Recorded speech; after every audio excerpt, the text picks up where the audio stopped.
Welcome dear all. आज के इस वीडियो में जानने वाले हैं electric field due to conducting uniformly charge infinite plate. ये देखिए ये प्लेट बनी हुई है और ये प्लेट जो डैश लाइन देख रहे हैं आप, ये इनफाइनाइट है। इसमें हमने इनफाइनाइट ले लिया, इसके ऊपर चार्ज दे दिया हमने, दिस चार्ज इज क्यू, और इस प्लेट का एरिया हमने मान लिया है अभी ए। और ये प्लेट जो है कंडक्टिंग है, इस बात का जरूर आप स्ट्रेस करिएगा। तो इसको जो पहले पिछले वीडियो में आपने देखा था, हमने नॉन कंडक्टिंग प्लेट के लिए इलेक्ट्रिक फील्ड फाइंड की थी किसी दूरी पर। तो हम पिछले वीडियो में जो हमने देखा था, अगर आपने देखा नहीं तो please do watch that video, कि नॉन कंडक्टिंग जो प्लेट होती है, this is non conducting plate. हमने कैसे पहचाने नॉन कंडक्टिंग प्लेट है। नॉन कंडक्टिंग प्लेट में आपको ध्यान रखना है कि जो चार्ज जो हम देते हैं, वो चार्ज जो है नॉट ओनली अंदर इसके अंदर मौजूद रहता है, but also it comes on the surface. ये सरफेस पर भी रहेगा और खास तौर पे इसमें अंदर ये चार्ज रहेगा। क्यों? क्योंकि नॉन कंडक्टिंग प्लेट में चार्ज डू नॉट ट्रेवल। अगर मैं आपको ये दिखाता हूँ, ये एक प्लेट है, आप इसको प्लेट से जरा इससे तुलना करके देखें तो ये जो पोर्शन हम देख रहे हैं, ये वाला पोर्शन जो आप देख रहे हैं, ये वाला पोर्शन ये इसमें शो किया गया है, ये फ्रंट पोर्शन हो जाएगा ये वाला, और इसके बैक साइड में ये पोर्शन हो जाएगा। तो नॉन कंडक्टिंग में जो चार्ज था, यहाँ पे पूरे पे आपको चार्ज मिलेगा, यहाँ भी चार्ज मिलेगा, ये केस है।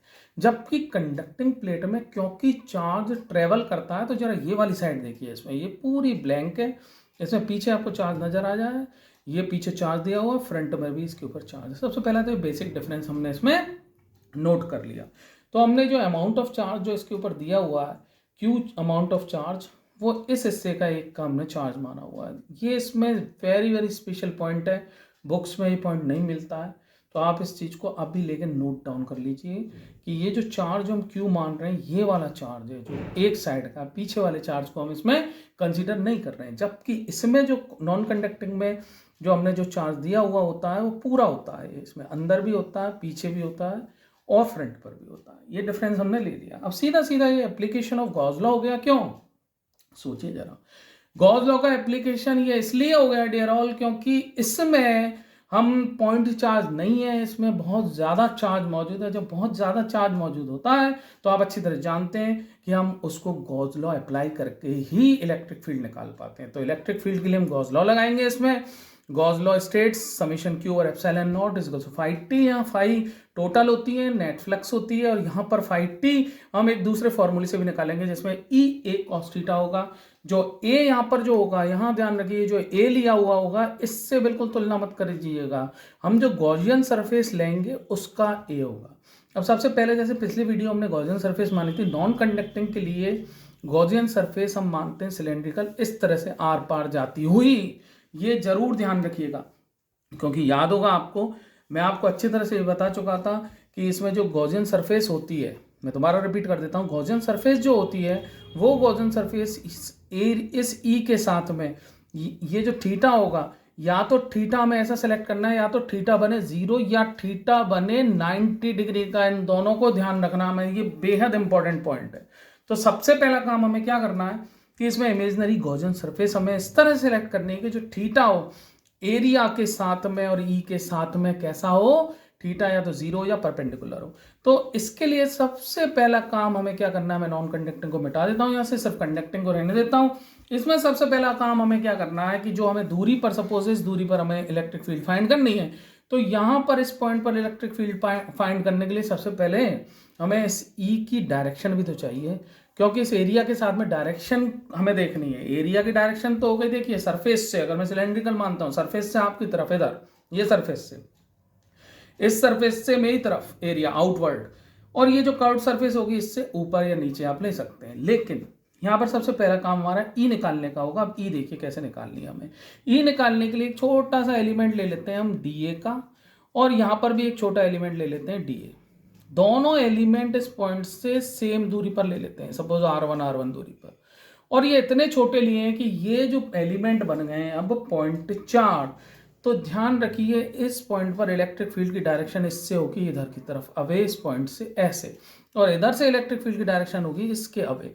जानते हैं इस चीज को, इलेक्ट्रिक फील्ड ऑलवेज प्लस से अवे जाती है। आप सबको भूल जाइएगा, खाली सपोज करिए ये जो चार्ज है इसके अंदर, ये पॉइंट चार्ज बन चुका है और इससे इलेक्ट्रिक फील्ड हम निकाल लें, खाली इससे निकाल लें। अब जरा देखिए, क्योंकि पॉइंट चार्ज बन चुका है तो यहाँ से इसमें इलेक्ट्रिक फील्ड का formula K Q over R square यानी K D Q over R one square होगा। और डी क्यू क्या है यहाँ पर, इसमें जो चार्ज गया है डी क्यू, वो चार्ज इस डी ए एलिमेंट में जो हमने चार्ज माना है दैट इज डी क्यू। अब इसमें कितना चार्ज होगा, इसमें अगर ये आपने यहाँ भी एरिया एलिमेंट कितना है माना है, सेम माना है डी ए, तो इसमें भी चार्ज कितना होना है, डी क्यू होना है। क्यों, क्योंकि हम पहले ही बता चुके हैं कि ये क्या है, दिस इज दिस यूनिफॉर्मली। तो यूनिफॉर्मली का मतलब आपको अच्छी तरह समझना है। यूनिफॉर्मली का मतलब क्या होता है डियर ऑल, कि यूनिफॉर्मली का मतलब कि अगर इतने एरिया में यहाँ पर क्यू है तो इतने एरिया में यहाँ पर सेम चार्ज, इन दोनों का चार्ज सेम होना चाहिए। तो क्योंकि यूनिफॉर्मली थी इसलिए सेम एरिया में सेम चार्ज रहा। अब जरा इससे यहाँ पर हम ई निकालते हैं तो ई की value again K D Q over R one square आती है, क्योंकि यहाँ पर चार्ज डी क्यू और दूरी देखिए इस पॉइंट पर यहाँ से यहाँ तक की दूरी आर वन, तो ये E is equals to K D Q over R one square. ये एरो जो हमने शो किया है, डायरेक्शन का एरो लगाया है, ये डायरेक्शन है, और ये एरो शो किया है, ये जो इसकी डायरेक्शन का एरो लगाया है। अब कोई भी एरोज जब हमें इंक्लाइंड मिल जाते हैं, तो वेक्टर जब इंक्लाइंड मिल जाते हैं तो what we have to do, हमें उनको रिजॉल्व करना पड़ता है हॉरिजॉन्टल और वर्टिकल कंपोनेंट में। लीजिए वर्टिकल और हॉरिजॉन्टल में हम इनको इस एंगल को थीटा मानते हुए रिजॉल्व करते हैं। अब यहाँ पे अब जरा एरो देखिएगा मार्कर का, इसको जैसे ही हम हॉरिजॉन्टल में बनाता हूँ तो ये हॉरिजॉन्टल इस दिशा में जाएगा। ये एरो का पॉइंट टिप देखिए, ये एरो इसका हॉरिजॉन्टल इधर की तरफ लगा देता हूँ। अब इसका हॉरिजॉन्टल का एरो मैं इसको इधर की तरफ ले जाऊंगा, हॉरिजॉन्टल तो इधर ही होगा ना इसी दिशा में, तो जैसे इसका हॉरिजॉन्टल ले जाऊंगा तो ये अगेन इसी दिशा में आएगा। तो हॉरिजॉन्टल दो एरो हमें एक ही डायरेक्शन मिल रहे हैं। अब जरा इसका वर्टिकल कंपोनेंट को देखते हैं। तो वर्टिकल कंपोनेंट यहाँ ऊपर इसका एरो जाएगा इधर और इसका एरो जाएगा ये नीचे। तो यहाँ देखिए जरा इन वर्टिकल कंपोनेंट को मैं लिख देता हूँ। वर्टिकल कंपोनेंट हो जाएगा यहाँ पे ई साइन थीटा और ऊपर भी हो जाएगा ई साइन थीटा, क्योंकि ई यहाँ पर दोनों का सेम है मैग्नीट्यूड में। अब देखिए vertical component will get cancels out, जबकि हॉरिजॉन्टल कंपोनेंट यहाँ पर क्या मिलेंगे हमें, यहाँ पर हॉरिजॉन्टल कंपोनेंट हमें एग्जिस्ट करते हुए मिलेंगे। इसका मतलब हम कह सकते हैं कि किसी भी पॉइंट पर जो फील्ड होगी दैट इज टोटली हॉरिजॉन्टल। यहाँ पे सिर्फ और सिर्फ हॉरिजॉन्टल ही फील्ड एक्ट करेगी। और इसकी जरा डायरेक्शन आप मुझे बता सकते हैं, इस प्लेट के बिल्कुल 90 डिग्री पर होगी, इसलिए इसको मैं एन कैप इसकी डायरेक्शन शो कर सकता हूँ। देखिए कैसे, मैं इसको हाथ से बताता हूँ। ये प्लेट है, आप इस प्लेट का ये वाला पोर्शन बीच वाला इसे देख रहे हैं, यहाँ से मैं इस पॉइंट को यहाँ लेता हूँ। ये जो पॉइंट है, ये पॉइंट हम इस पॉइंट पर हम इलेक्ट्रिक फील्ड निकाल रहे हैं। तो हमने अभी क्या प्रूव किया है कि वर्टिकल तो है ही नहीं, यानी यहाँ पर तो ऊपर नीचे तो फील्ड की दिशा यो नहीं है, फील्ड ऐसे ऊपर भी नहीं है नीचे भी नहीं है, सिर्फ और सिर्फ फील्ड कैसी है, हॉरिजॉन्टल ऐसी। इस पॉइंट से अगर ये पॉइंट यहाँ होता तो फील्ड यहाँ आती, ये पॉइंट यहाँ होता तो ये फील्ड यहाँ आती, ये पॉइंट यहाँ होता तो भी फील्ड यहाँ आती। अब आप ये बोलेंगे सर ये तो प्लेट तो इतनी सी है, इसमें पॉइंट कैसे, हम इसमें इनफाइनाइट प्लेट ले रहे हैं। तो ये प्लेट बहुत लंबी है, ये लंबी प्लेट है। तो इस लंबी प्लेट में आप कहीं भी पॉइंट को सेलेक्ट कर लीजिए, जहां आपका मन करे वहां पर। हमने इससे प्रूव कर दिया कि ऑलवेज इलेक्ट्रिक फील्ड कैसी है, हॉरिजॉन्टल है। तो ये इस चीज को हमने प्रूव कर दिया। तो हम यहाँ पे लिखेंगे, आप जब तक चाहें तो अपने कॉपी पेन उठाइए, प्लीज नोट्स बनाइए कि let there be a conducting plate uniformly charge and it has a charge of plus Q, let the area of this plate be A and suppose at our distance from this plate we have to calculate electric field at point P. First of all, by resolving electric, we have taken a small element dA and both have same charge. So by resolving this electric field we get that electric field is only horizontal while vertical component gets cancels out। और इतना करके इस जो मैंने आपको चीज़ बताई थी इसको आप नोट डाउन कर लेंगे। ये सारी चीज़ें आप लिख चुके होंगे, तो इसमें मैं सारी चीज़ें मिटा चुका हूँ। अब हम सिर्फ ये कह चुके हैं कि यहाँ पर फील्ड कैसी है, फील्ड हमारी सिर्फ और सिर्फ कैसी है, हॉरिजॉन्टल है। अब इस चीज़ को आप लिखिए कि we can conclude that due to infinite charge sheet, the field at any point is in horizontal direction which is normal to the surface of this plate। इस सरफेस से नॉर्मल है, तो ये हमने डायरेक्शन निकाल दी। तो एक फील्ड हम यहाँ भी शो कर सकते हैं, यहाँ मैंने शो कर दी, एक फील्ड हमने यहाँ शो कर दी, ठीक है। अगर ये पॉइंट यहाँ होता तो भी फील्ड की डायरेक्शन इधर है, ये पॉइंट हम यहाँ लेते तो भी फील्ड की डायरेक्शन इधर है। इतना करने के बाद अब जो बहुत इंपॉर्टेंट बात हमें करनी है, हम इसमें आगे बढ़ेंगे इसमें। अभी तक हमने देखी यहाँ पर ये गॉसियन सरफेस अज्यूम नहीं की है, अभी तक तो हमने सिर्फ इलेक्ट्रिक फील्ड की डायरेक्शन निकाली है। अब हम अज्यूम करेंगे एक गॉसियन सरफेस। तो लिखिए इसमें, let a cylindrical Gaussian surface is assumed as shown in the figure. और अब फिगर को ड्रॉ करिए। ये देखिए, मैं यहाँ पर एक सिलेंड्रिकल गॉसियन सरफेस अज्यूम करूँगा, और ये सरफेस की खास बात ध्यान रखिएगा, इस सरफेस को यहाँ रोक देना आपको बीच में, जबकि उस वाले में नॉन कंडक्टिंग में हमने क्या किया था, इस सरफेस को थ्रू ले गया था, मैं पीछे ले गया था सिलेंडर को याद हो तो। यहाँ पर हमें इसको बीच में ही रोक देना है, ठीक है। अब यहाँ पर जरा सेटिस्फाई करते हैं हम इस चीज़ को।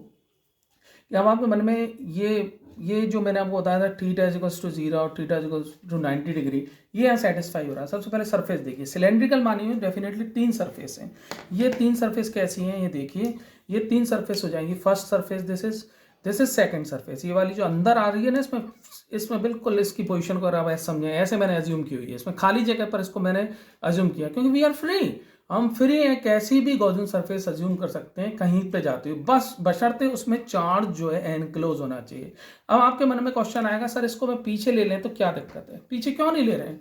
पीछे मैं आपको बता चुका हूँ, इसलिए ले रहे हैं क्योंकि स्टार्टिंग में मैं बता चुका हूँ, ये जो चार्ज क्यू है, ये चार्ज कौन सा है, जो कि इसके इस सरफेस पर है। पीछे वाले चार्ज को तो हम कंसीडर कर ही नहीं रहे हैं, तो हमें सिर्फ ये क्यू चार्ज के रेस्पेक्ट में, तो यहीं तक हमें इसको बंद कर देना है। बहुत स्ट्राइकिंग फीचर है इस गॉस लॉ को यहाँ पर कंडक्टिंग में अप्लाई करने का। I hope it is clear to you. अब इसकी जो सरफेसेस देखिए, इनको मार्क कर लेते हैं, फर्स्ट, सेकंड और तीसरी सरफेस है परपेंडिकुलर सरफेस। तो ये फर्स्ट सरफेस पे एरिया वेक्टर बताइए, always area vector perpendicular to the surface and outside. ये लीजिए एरिया वेक्टर, इसको S1 लिख लेता हूँ। सेकंड पर perpendicular to the surface and outward, ये लीजिए perpendicular to surface and outward, ये सेकंड सरफेस है। ये फर्स्ट सरफेस को रेड से मैंने मार्क कर दिया, ये सेकंड सरफेस, इस पे S2 लिख देता हूँ। और थर्ड सरफेस जो इसकी कर्व्ड सरफेस है, ये जो जा रही है, इसको आप बोलिए किस दिशा में लें, ऊपर लें नीचे लें, कहीं भी ले सकते हैं आप। बॉक्स में तो आपको ये ऊपर मिलेगा, आप इस सरफेस का इसके लाइन के परपेंडिकुलर कहीं भी ले लीजिए। ये लीजिए, हमने ले लिया, परपेंडिकुलर लेना है, बस ये थोड़ा सा ध्यान रखिए। अब इन तीनों जगह पर, क्योंकि मुझे E cos थीटा लगाना है, इन तीनों जगह पर E लगाते हैं। देखिए इस जगह पर E की डायरेक्शन देखिए हॉरिजॉन्टल, ये E, इस जगह पर E की डायरेक्शन देखिए, ये हॉरिजॉन्टल, एंगल देखिए 90, सरफेस और E का एंगल, सरफेस और E का एंगल, एरिया का और E का एंगल, यहाँ 90। यहाँ पर देखिए अगेन एंगल कितना बना, E हमारी इस दिशा में और ये यहाँ, तो इस जगह पर एंगल बनेगा 180 डिग्री। इस जगह पर एंगल कितना बना, यहाँ पर अब एंगल 180 कैसे बना, क्योंकि ये E इस दिशा में होगी, लेकिन अगर आप गौर करें अंदर इस जगह पर E मौजूद नहीं है, दिस E इज 0। अब ये मैंने कैसे जाना कि इसमें अंदर E 0 है? आप यहाँ ना तो 180 करिएगा या ना थीटा इज इक्वल्स टू 0 करिएगा। देखिए अंदर चार्ज ही मौजूद नहीं है, क्योंकि ये कंडक्टिंग का स्ट्राइक फीचर है, जो हम पहले मैं आपको बता चुका हूँ कि अंदर चार्ज नहीं होता है, और जहां चार्ज नहीं होता है तो इलेक्ट्रिक फील्ड अंदर कितनी होती है, 0। नहीं याद तो कॉपी पेन उठाओ और इसी समय इसको लिखो कि ऑलवेज कंडक्टिंग जो भी चीज है, कंडक्टिंग मेटल है, उसमें इलेक्ट्रिक फील्ड अंदर कितनी होती है, 0। कंडक्टर में इलेक्ट्रिक फील्ड को हमें क्या करना है, 0। इस बात को हम लेटर जो न्यूमेरिकल्स करेंगे उसमें मैं आपको ये प्रूव भी कराऊंगा, अंदर इलेक्ट्रिक फील्ड इसमें 0। क्यों? क्योंकि अंदर चार्ज ही मौजूद नहीं है। तो यहाँ पे अंदर इलेक्ट्रिक फील्ड को हमें E को इस जगह पर रखना है 0। अब इन तीनों के लिए फ्लक्स बना लेते हैं। इस जगह पर थीटा कितना हुआ, 0। इस जगह पर थीटा कितना हुआ, 90। अब देखिए जरा इस जगह पर फाई, फ्लक्स यहां से निकालना स्टार्ट करता हूं। तो यहां देखिए इस जगह पर फ्लक्स के लिए हम क्या लिखेंगे, phi is equals to E A cos theta.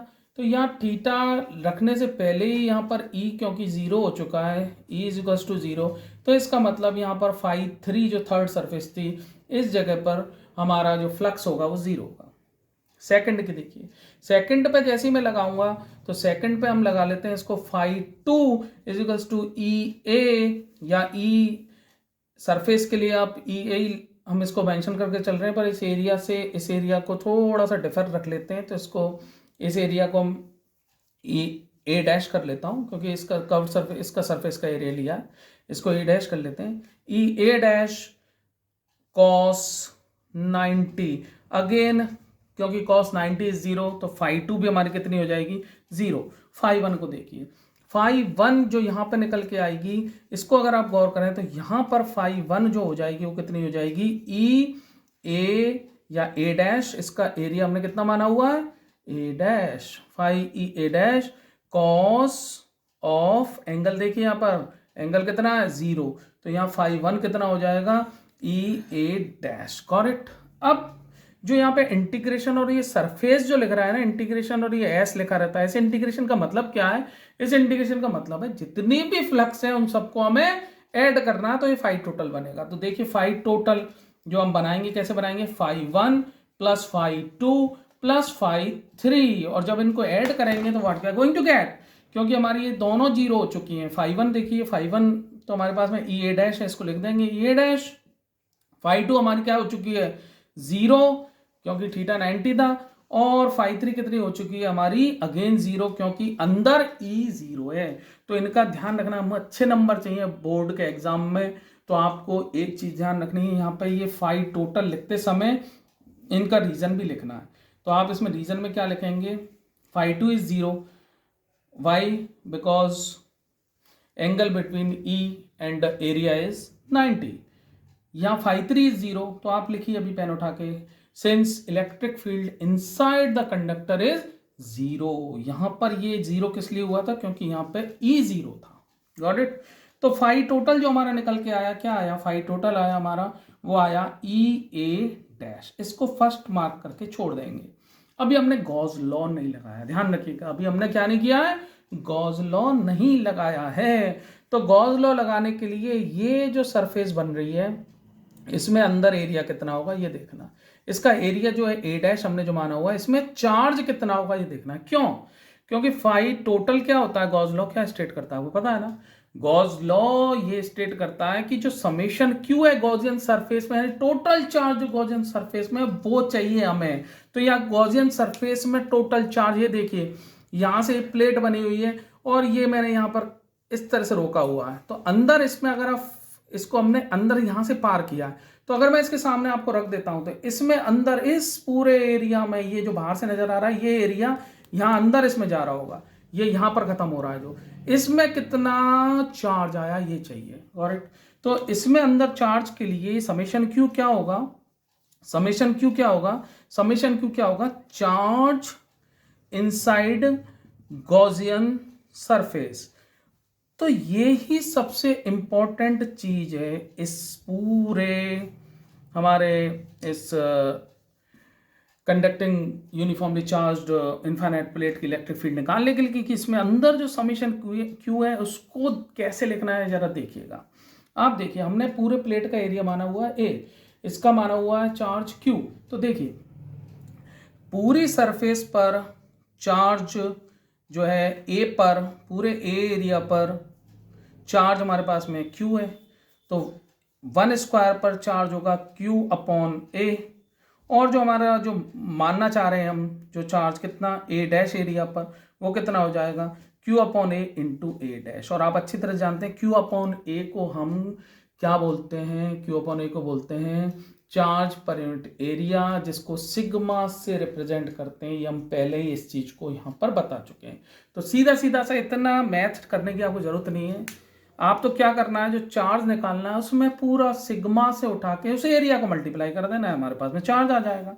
तो ये लीजिए मैं कर देता हूँ, सिग्मा इनटू ये एरिया, एरिया ध्यान रखिए कौन सा A dash is equals to summation q. I hope this is clear to you, ये आपकी समझ में आ गई होगी, गॉट इट।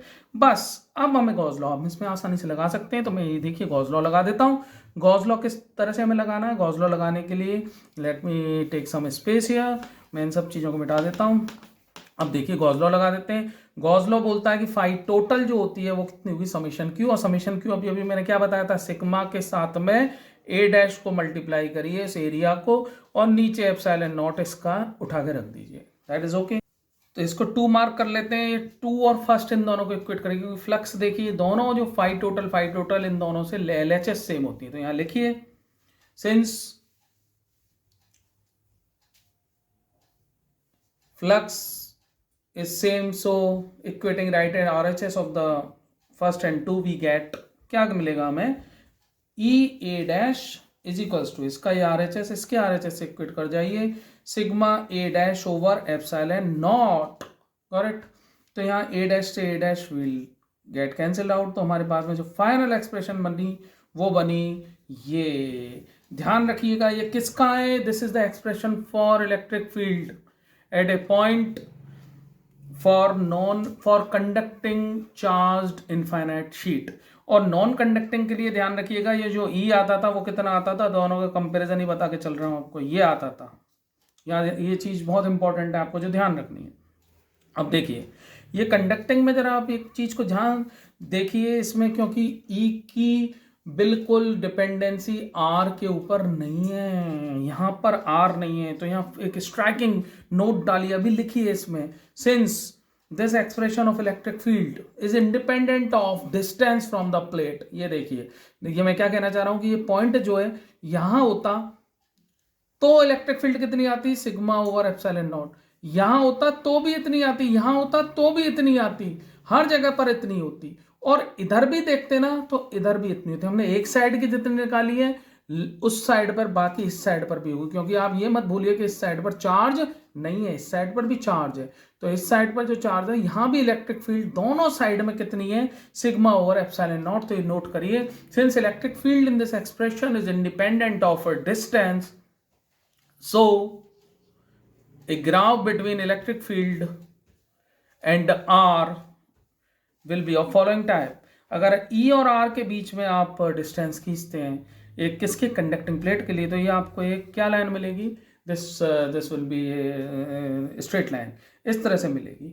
और इस ग्राफ को ड्रॉ कर लीजिए और देखिए यहाँ पर E किस, अगर R के प्रोपोर्शनल होगा तो R की पावर 0 की प्रोपोर्शनल होगा, क्योंकि R के ऊपर ये इंडिपेंडेंसी को शो कर रहा है। तो इस तरह से भी बहुत बार इस क्वेश्चन के इसको उठा के दे देते हैं, उसमें कॉम्पिटिटिव एग्जाम में ये पूछ लेते हैं। तो ये डिपेंडेंसी इसके ऊपर इस तरह से है, करेक्ट। और सिग्मा के साथ में देखिए what is sigma, sigma air is charge per unit area. अब ये सिग्मा के साथ में कैसा नजर आ रहा है ग्राफ, सिग्मा के साथ में ग्राफ आपको जो नजर आने वाला है आप अच्छी तरह समझ गए, डायरेक्टली प्रोपोर्शनल, क्योंकि यहाँ पे एप्सिलॉन नॉट तो कांस्टेंट ही होता है। ये चीजें हमें अच्छी तरह से ध्यान रखनी है। इनफाइनाइट प्लेट का हमने निकाल के दे दिया, एक्सप्रेशन आपको याद रखना है सिग्मा ओवर एप्सिलॉन नॉट। अब एक बहुत इंपॉर्टेंट बात मैं आपको बताने वाला हूं, वो ये कि अगर ये प्लेट फाइनाइट होती तो क्या हम इस चीज को लगा पाते, तो उसके लिए आपको ध्यान रखना है कि दिस इलेक्ट्रिक फील्ड जो हमने निकाली है, जो कंडक्टिंग प्लेट ली है, फाइनाइट और इनफाइनाइट का मतलब क्या होता है। आप ये मत सोचिएगा कि फाइनाइट और इनफाइनाइट का मतलब कि बहुत बड़ी, बहुत विशाल, बहुत बड़ी प्लेट है, नहीं, इसका मतलब ये नहीं है। इसका मतलब ये है कि ये हाथ है ना, ये भी इनफाइनाइट बन सकता है, बशर्ते ये पॉइंट जो हम बहुत नजदीक लेके चल रहे हैं। तो ये दूरी के रेस्पेक्ट में हमें इसकी पूरी का डायमेंशंस को देखना पड़ता है। अगर ये दूरी बहुत नजदीक है तो ये फाइनाइट भी इनफाइनाइट बनेगी। तो इस फॉर्मूला को हम लगाएंगे फाइनाइट प्लेट के लिए भी, बशर्ते वो पॉइंट कहाँ हो, बहुत नजदीक हो, करेक्ट। तो ये सारा इसमें आप, I hope it is clear to you. और आपके जो इन सारी चीज़ों को नोट्स को आप इनको नोट डाउन करिए, और इसी तरह से अगर एक चीज़ को आप बोर्ड के एग्जाम में लिखेंगे तो you will get full out of full, बहुत अच्छे से मार्क्स आपको मिलेंगे। इस वीडियो को बार बार देखिए और साथ में नोट्स को जरूर लिखिए। और डू नॉट फॉरगेट कि आपके जो कमेंट्स हैं those are very valuable for me. और अगर आपको फिर भी अगर इसके ऊपर मैं आपको एक चीज छोड़ के जाता हूं, कमेंट सेक्शन में आप मुझे बताइएगा कि अगर ये इनफाइनाइट प्लेट नहीं होती तो इस इलेक्ट्रिक फील्ड के ऊपर क्या फर्क पड़ता। ये कमेंट सेक्शन में आप जाइए, और अगर इसका आंसर आपको नहीं मिलता है तो पिछले वीडियो में आप इसको, मेरे जो पिछले वीडियो में नॉन कंडक्टिंग का या जो वायर का है, उन दोनों में तलाशने की कोशिश करिएगा, आपको आंसर मिलेगा। Till then take care, bye for now.